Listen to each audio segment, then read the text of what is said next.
dalam Iya. persidangan. Mhm. Nah, kan, Ibu Hakim, mengapa paradigma hukum kita sekarang mulai bergeser ya ke Iya, arah tadi restoratif ya, ya, pemulihan lah ya? iya Iya. pemulihan.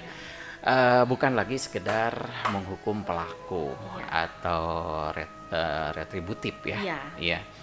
Kenapa nih? Mengapa nih Bu? Ada paradigma seperti itu? Kerugian Iya, iya. tersebut. Tadi ada apa? Mengganti kerugian ya.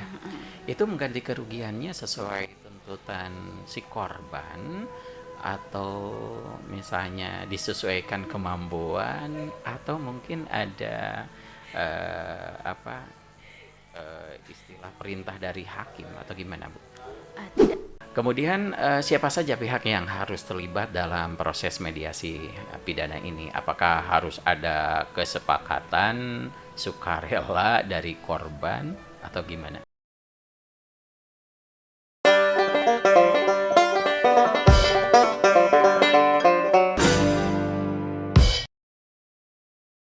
Assalamualaikum warahmatullahi wabarakatuh Kanca, selamat siang. Senang sekali siang hari ini saya Revanita Sherman bisa menemani Kanca di acara talk show bersama narasumber langsung dari Pengadilan Negeri Tasikmalaya, dan acara ini terselenggara berkat kerjasama Radio Purbasora Kabupaten Tasikmalaya, Pengadilan Negeri Tasikmalaya, dan Disukominfo Kabupaten Tasikmalaya. Dan tema kali ini tentang mekanisme keadilan restoratif. Nah, Kanca, tentu ini tema yang sangat menarik dan edukatif untuk pendengar Radio Purbasora. Keadilan restoratif sedang menjadi fokus besar dalam sistem peradilan kita, dan menghadirkannya dari sudut pandang Hakim Pengadilan Negeri Tasikmalaya yang akan memberikan perspektif yang sangat berbobot. Baik Kanca, kembali kami perkenalkan karena tidak kenal maka tidak sayang. Narasumber hari ini yaitu, langsung saja ya saya perkenalkan, Ibu Mariam Bro, SHMH. Beliau adalah Hakim Pengadilan Negeri Tasikmalaya. Assalamualaikum, selamat siang Ibu Hakim. Waalaikumsalam, selamat siang, Pak. Baik, Bu Hakim ya. Aduh. Baik Bu Hakim, yang pertama kali ya Bu Hakim ya? Iya, yang Iya. pertama kali. Baik, maka tadi disebutkan maka tidak sayang maka tidak kenal maka tidak sayang gitu. Agar rasa kasih sayang di antara kita semuanya ya semakin tumbuh. Ibu perkenalkan dulu, pendengar juga pasti penasaran, Ibu Mariam yang sudah bertugas sudah lama ya Bu? Udah lama, Ya, kurang lebih 1 tahun 5 bulan. 1 tahun 5 bulan, 1,5 tahun ya Bu ya? Iya, Iya. 1,5 tahun. Asalnya dari mana Bu? Saya asal dari Sulawesi Tengah. Sulawesi Tengah. Tengah. Wah, jauh sekali Bu. Iya. Sulteng ya. Sulteng. Waduh, terbang ya dari sana ya, nggak bisa jalan Bu. Pasti harus terbang. Terbang ya. Suka pulang juga ya Bu ya? Setahun sekali. Setahun sekali, berarti baru 1 kali ya pulangnya karena satu Iya. dan Iya. Iya. Bagaimana rasanya di Tasikmalaya ini Bu? Alhamdulillah enak, Enak ya? Gimana? nyaman. Iya. Heeh. Gimana warga Tasikmalaya? Menurut Ibu? Baik-baik semuanya. Alhamdulillah. Santun-santun semuanya. Alhamdulillah. Baik Ibu, temanya tadi telah kami sampaikan, mekanisme keadilan restoratif ya Bu. Ya. Apa itu Ibu?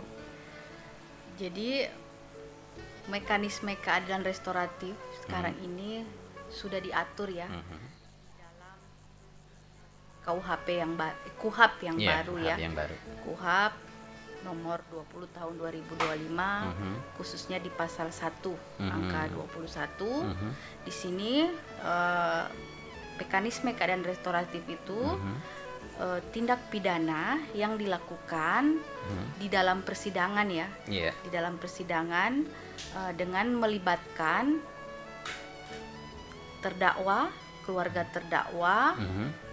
korban, dan pihak lain yang terkait. Nah, dengan tujuannya untuk bisa memulihkan Mhm. keadaan semula. Iya, iya, iya. Gitu. Baik Bu, bicara soal hukum, masyarakat sering mengetahui ada istilah penjara atau hukuman ya Bu ya. Iya. Tapi nah hari ini kita membahas tentang keadilan restoratif ya Bu ya. Iya. Nah bisa dijelaskan secara sederhana apa sih sebenarnya esensi dari tema ini? Jadi esensinya itu supaya bisa ya, seperti yang tadi saya katakan, dengan tujuan untuk memulihkan keadaan semula. Iya, iya. Jadi itu dilakukan itu untuk ada upaya perdamaian, perdamaian antara pelaku dengan korban. Pelaku dengan korban. Jadi di dalam proses persidangan sekarang ini kita, tapi tentunya diatur ya, kita tidak semuanya ya, perkara pidana itu semua dengan mekanisme keadilan restoratif. Jadi ada hal-hal yang ancaman pidananya itu yang di bawah 5 tahun. Nah, di bawah 5 tahun yang harus dilakukan MKR. Nah, itu kita pertama-tama itu kita buka sidang dengan memeriksa dulu identitas terdakwa atau pelaku ya yang diduga melakukan tindak pidana. Terus setelah dibacakan dakwaan,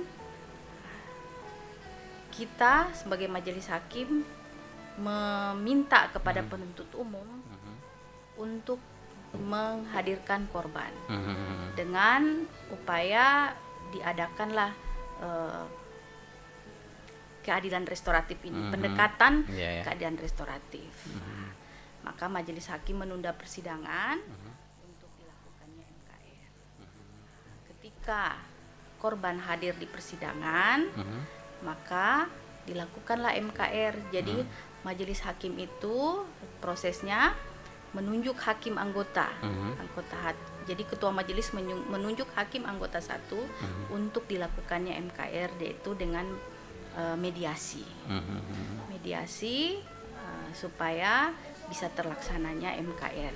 Nah, MKR ini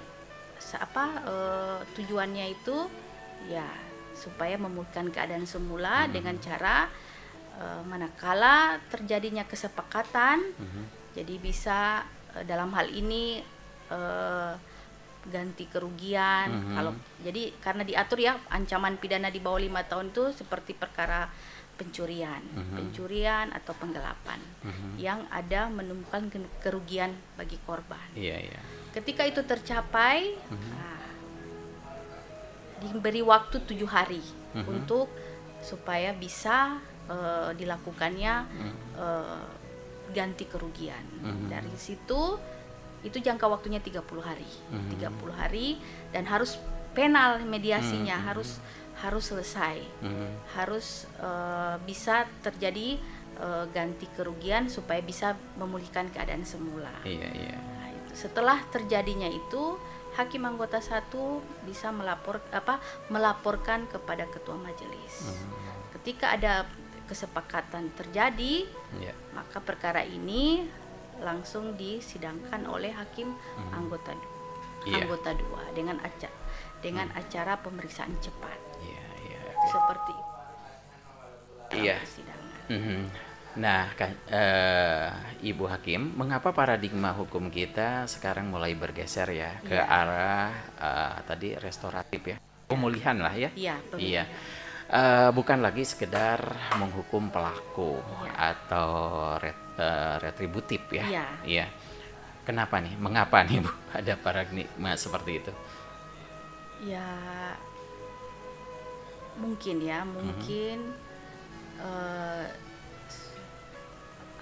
supaya bisa gimana ya, supaya bisa dapat memulihkan keadaan semula ini. Jadi dibersihkan ada lah. keadilan ya. Ya, ada keadilan kepada gitu. terdakwa bahwa memang betul-betul dia menyesali lah perbuatannya dan bisa mempertanggungjawabkan dengan mengganti kerugian tersebut. Iya. Tadi ada mengganti kerugian ya. Itu mengganti kerugiannya sesuai tuntutan si korban atau misalnya disesuaikan kemampuan atau mungkin ada istilah perintah dari hakim atau gimana, Bu? Tidak, itu Berdasarkan berdasarkan berapa nilai kerugian yang diambil ya. Yang kalau perkara pencurian itu ya mungkin sepeda motor kah atau berupa, ini contoh ya, tabung gas kah ya. Jadi kita lihat di situ berapa nilai kerugian yang dialami korban. Nanti dari semua kita serahkan kepada korban berapa yang dia minta. Tentu dia melihat nilai berapa kerugian yang bisa harus diganti oleh terdakwa.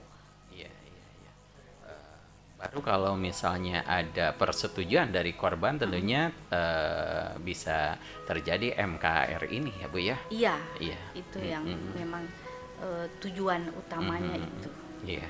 Jadi tidak ada hukuman ya, Bu ya, karena ya hukumannya itu gitu ya. Jadi mengembalikan kerugian. Iya, mengembalikan, tapi itu bukan tidak ada hukuman, tapi itu ya untuk meringankan dia, untuk meringankan dia. Tapi itu meringankan dia, tapi untuk perbuatannya tetap terbukti bahwa dia telah melakukan tindak pidana.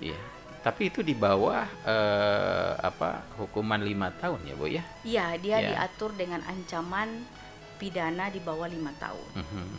Kalau lebih dari 5 tahun tidak bisa ya, Bu ya? Tidak bisa. Tidak bisa. Jadi memang ada aturan khusus. Jadi adakannya KR. Ya. Kita tahu keadilan restoratif sering digaungkan ya di tingkat kepolisian ya, atau kalau di sini ya Polres ya, Bu ya. Atau apalagi Kejari ya. Ya, di kejaksaan. Kejaksaan. Nah, kalau di tingkat pengadilan negeri, bagaimana mekanisme atau porsinya? Apakah hakim bisa langsung mendamaikan?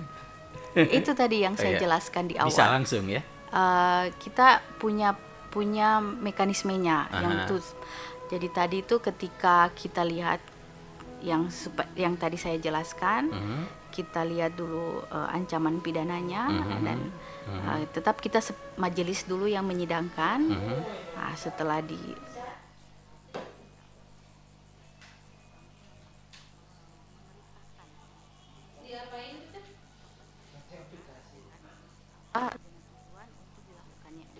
karena ancaman pidananya kita lihat.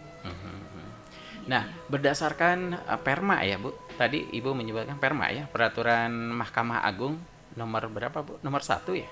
Nomor 1, bukan? Ini kan sekarang diatur di KUHAP. Oh, diatur di KUHAP-nya. Ya, Kitab Undang-Undang Hukum Acara Pidana. Dulu nomor 8 tahun 1981. Iya. Nah, sekarang karena ada pembaruan, maka diatur dengan Undang-Undang nomor 20 tahun 2025. Yang berlakunya di Januari 2026. Atau tadi ya, aturan terbaru itu ya, Bu ya? Iya, aturan terbaru. Jenis tindak pidana apa saja yang sebenarnya bisa dan tidak bisa nih, ada yang bisa dan tidak bisa diselesaikan dengan jalur MKR ini gitu. Kalau yang bisa dilakukan MKR ya itu tindak pidananya ancamannya di bawah 5 tahun. Tapi kalau yang tidak bisa itu seperti tindak pidana terorisme, kekerasan seksual, terus narkotika. Nah, itu yang tidak bisa dilakukan MKR. Jadi ancamannya yang di atas 5 tahun. Itu yang tidak bisa dilakukan MKR. Kalau perampokan seperti itu, Bu ya? Itu tergantung besarnya. Enggak, kalau perampokan tidak. Itu kan tindak pidana kekerasan ya. Iya, kekerasan.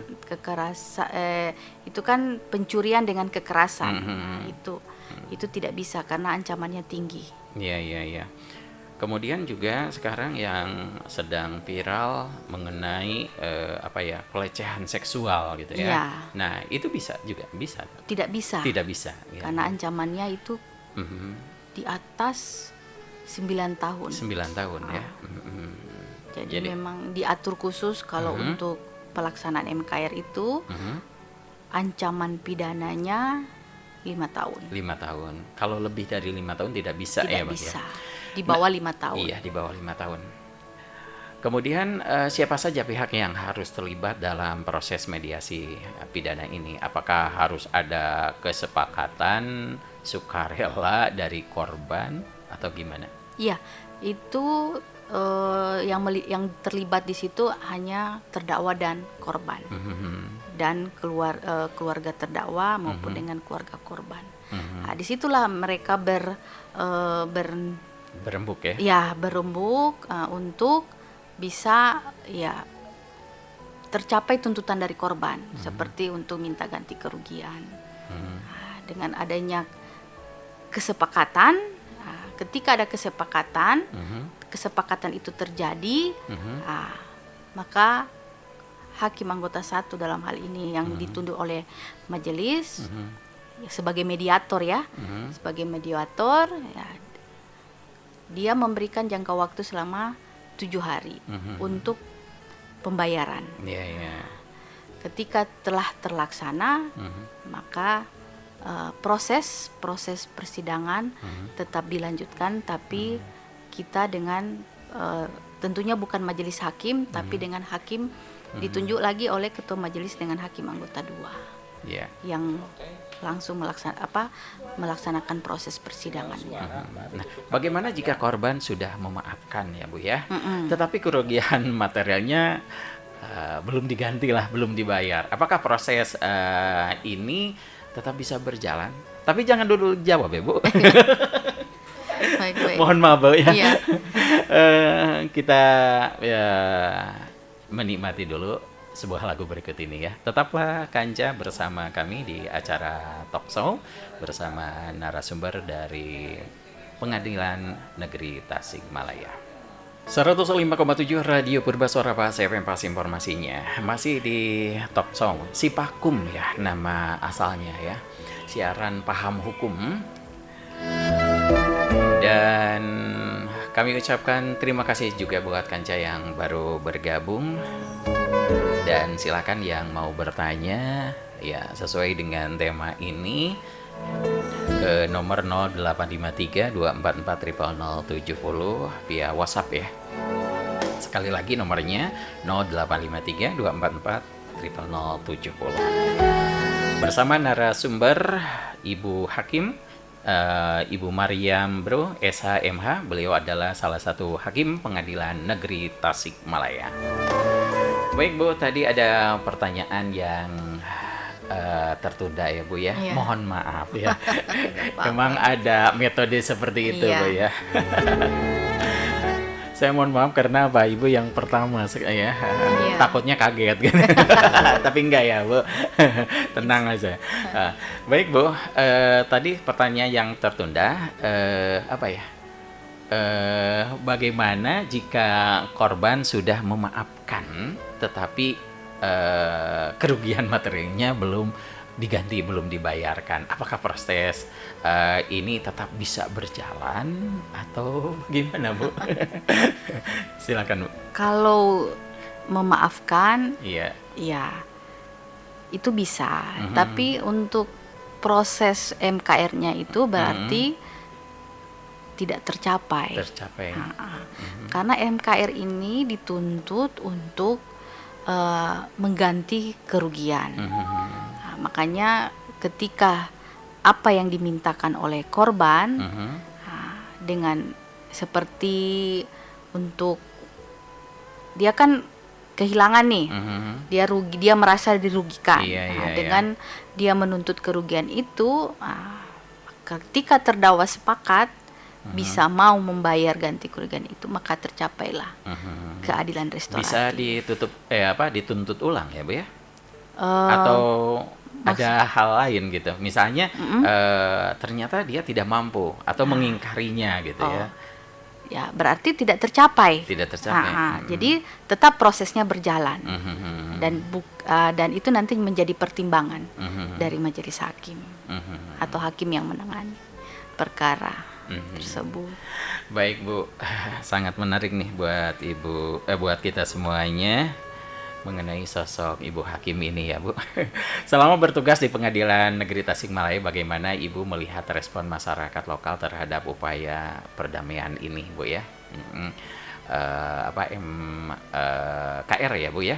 Apakah nilai-nilai adat atau budaya Sunda di Tasikmalaya membantu mempermudah proses perdamaian atau gimana Bu? Ada juga, ada. Alhamdulillah positif ya, semua itu dimaknai dengan positif. Alhamdulillah ada juga terlaksana dan biasa juga ada juga yang tidak terlaksana. Seperti itu. Responnya seperti apa nih? Sesuai yang terjadilah dari kasus-kasus sebelumnya nih? Respon baik, bagus, bagus. Ada juga yang biasa ya kan, tergantung dari sifat ya, sikap pribadi ya. Ada yang maksudnya mau melaksanakan itu, mau menginginkan itu. Ada juga yang tidak gitu. Tapi kebanyakan responnya bagus semuanya. Iya. Malah ini apa? Ke arah ini berdasarkan inisiatif hakim atau berdasarkan dari korban atau dari pelaku nih? Untuk MKR ini, ini kita yang mengupayakan dari majelis hakim, karena kita memang ini kan sudah diatur dalam Kitab Undang-Undang Hukum Acara Pidana yang terbaru ya.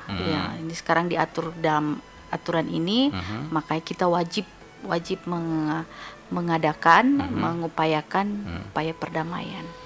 Iya Bu. Nah, boleh dibagikan nih Bu ya case study atau contoh kasus menarik di Tasikmalaya. Ini tentang Tasikmalaya ya, karena Ibu yang berhasil diselesaikan lewat keadilan MKR ini di pengadilan. Apa dampaknya bagi korban dan bagi pelaku nih Bu? Alhamdulillah ketika terjadinya MKR ini pada senang. Satu sisi terdakwa merasakan keadilan, mendapatkan keadilan dengan karena telah mengupayakan penggantian kerugian. Terus satu sisi juga korban juga senang telah meskipun barangnya hilang itu setidaknya terdakwa itu bertanggung jawab. Kembali lagi lah setidaknya ya. Ya, kembali seperti di awal. Makanya tujuannya itu pemulihan keadaan semula. Iya, restoratif ya. Justice. Oke. Apa tantangan terbesar yang sering dihadapi Ibu Hakim di lapangan nih ya? Misalnya, apakah ada penolakan dari masyarakat yang merasa pelaku kurang dihukum nih, kalau begitu katanya enak saja gitu? Enggak. Alhamdulillah tidak ada. Semuanya ya? sudah pada mengerti ya, bahwa apalagi sekarang ini kan banyak terkait mengenai KUHP yang baru ini lebih ditekankan dengan harus ada MKR kan, pelaksanaan keadilan, pendekatan keadilan restoratif ya. Ada kekhawatiran nggak di masyarakat bahwa restoratif justice ini bisa disalahgunakan, misalnya menjadi celah bagi yang punya uang nih? Wah, kalau punya uang gampang ya kalau gini mah katanya, misalnya untuk membeli damai ya, istilah kalau membeli damai terlalu ekstrim ya Bu ya.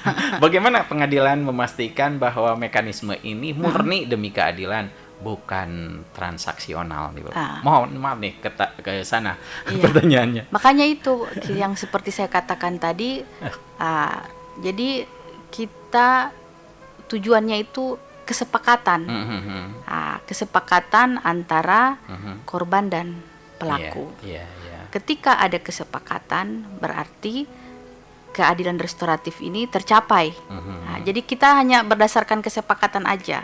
Nah, ketika tidak ada kesepakatan, macam apa seperti tadi yang dikatakan Bapak bahwa apa tadi takutnya jadikan apa ya? Transaksional ya, tidak. Tidak ya. Jadi kita hanya berdasarkan kesepakatan, meskipun korban itu menginginkan kerugiannya tidak sesuai dengan apa yang diambil oleh terdakwa, ya, ada hak terdakwa untuk bisa menolak. Gitu. Mungkin dia tidak mampu atau bagaimana kan, banyak cara-cara lain. Tapi jadi intinya itu ada kesepakatan. Ketika kesepakatan terjadi, bisa dilakukan MKR ini ya Bu ya. Baik Ibu, tidak terasa ya, lebih dari setengah jam padahal nih. Tidak terasa ya Bu ya. Seperti yang telah kami sampaikan tadi, kami memberikan kesempatan pendengar bertanya ya mengenai tema yang dibicarakan kali ini, dan sekarang sudah ada yang masuk ya Bu ya.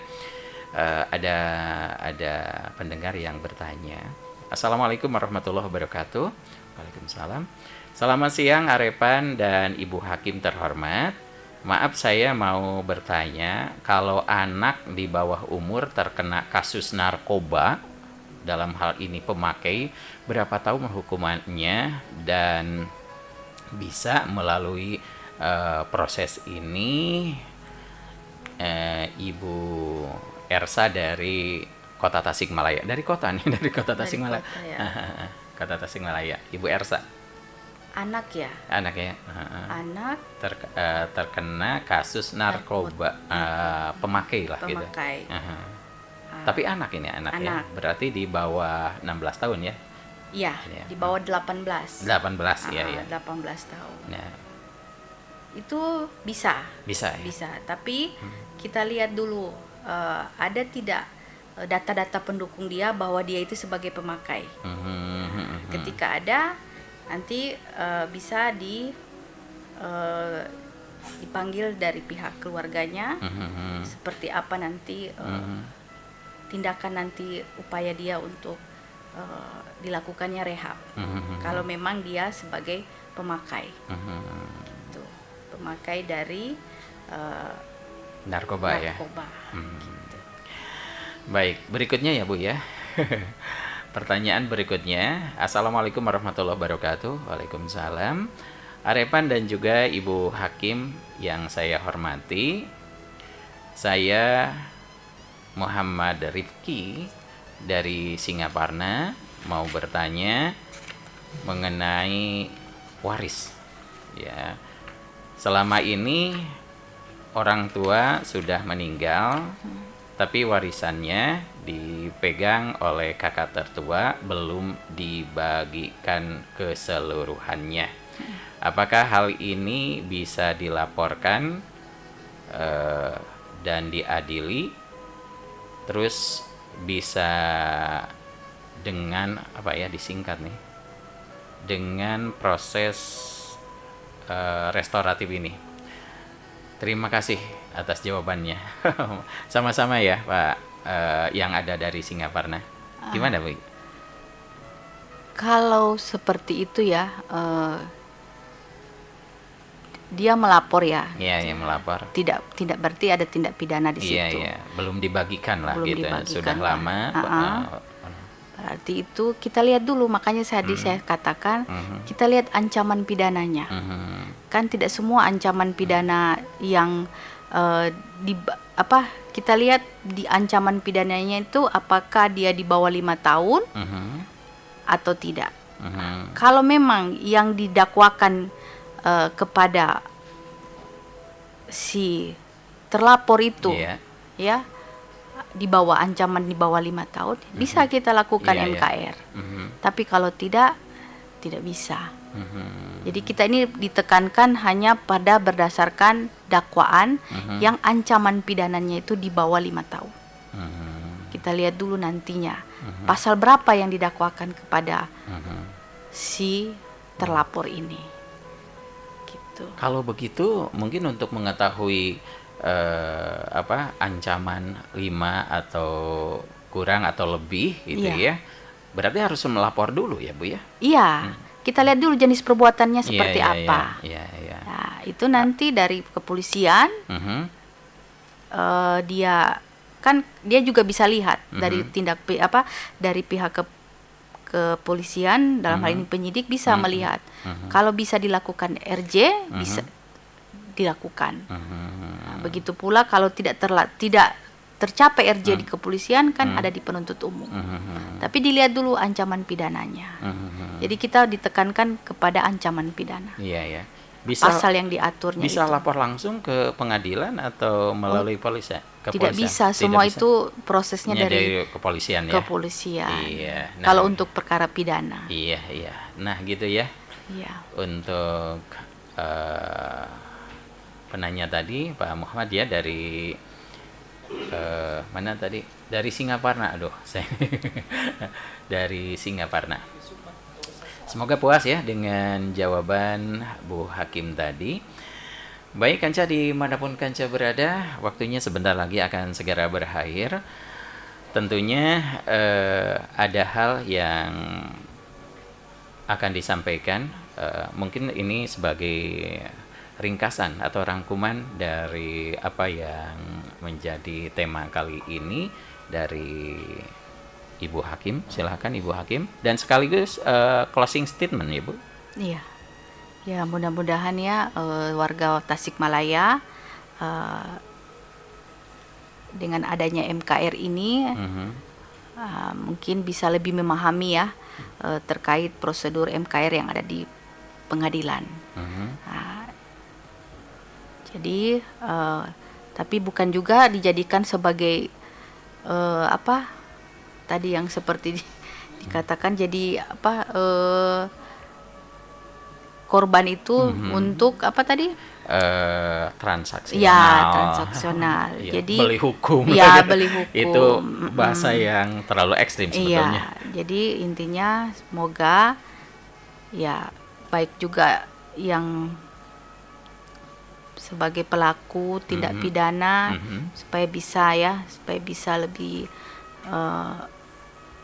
sadar ya akan perbuatannya itu, meskipun telah ada ini ya yang diatur dalam KUHP dalam proses persidangan, tapi tidak menutup kemungkinan untuk pelaku itu dibebaskan, tidak, tapi hanya untuk meringankan perbuatan dia, itu aja. Jadi win-win solution ya. Ya, win-win solution. Iya, jadi yang menjadi korban tidak begitu rugi ya. Dan bagi pelaku itu harus ada konsekuensinya gitu konsekuensinya. Gitu.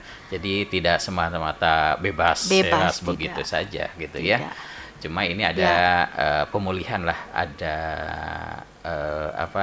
ada istilahnya berembuk lah ya. Berembuk. Bersama korban. Bermusyawarah ya. Baik, terima kasih Ibu Hakim. Semoga yang disampaikan bermanfaat dan warga khususnya Tasikmalaya, umumnya siapa saja yang mendengarkan acara ini, karena acara ini bisa didengarkan lewat streaming ya. Di Sulawesi juga bisa didengarkan Bu ya. Bahkan di luar negeri juga, biasanya dari Jepang ya, para TKW memberikan mengajukan pertanyaan gitu dari Abu Dhabi biasanya. Sekarang nggak ada nih. Mudah-mudahan aja bisa mendengarkan ya dan memahami apa yang kami bicarakan ya.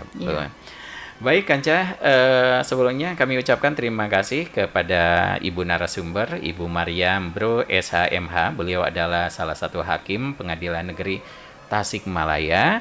Dan terima kasih kepada krunya yang sama-sama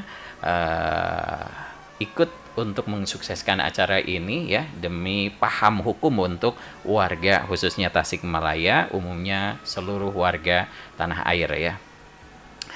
Acara yang sama Kanca bisa ikuti setiap bulannya di hari Jumat yang keempat ya. Saya Revan Itep Sherman yang bertugas mengaturkan terima kasih. Selamat siang menuju sore, dan sampai jumpa. Wassalamualaikum warahmatullahi wabarakatuh. Waalaikumsalam warahmatullahi wabarakatuh.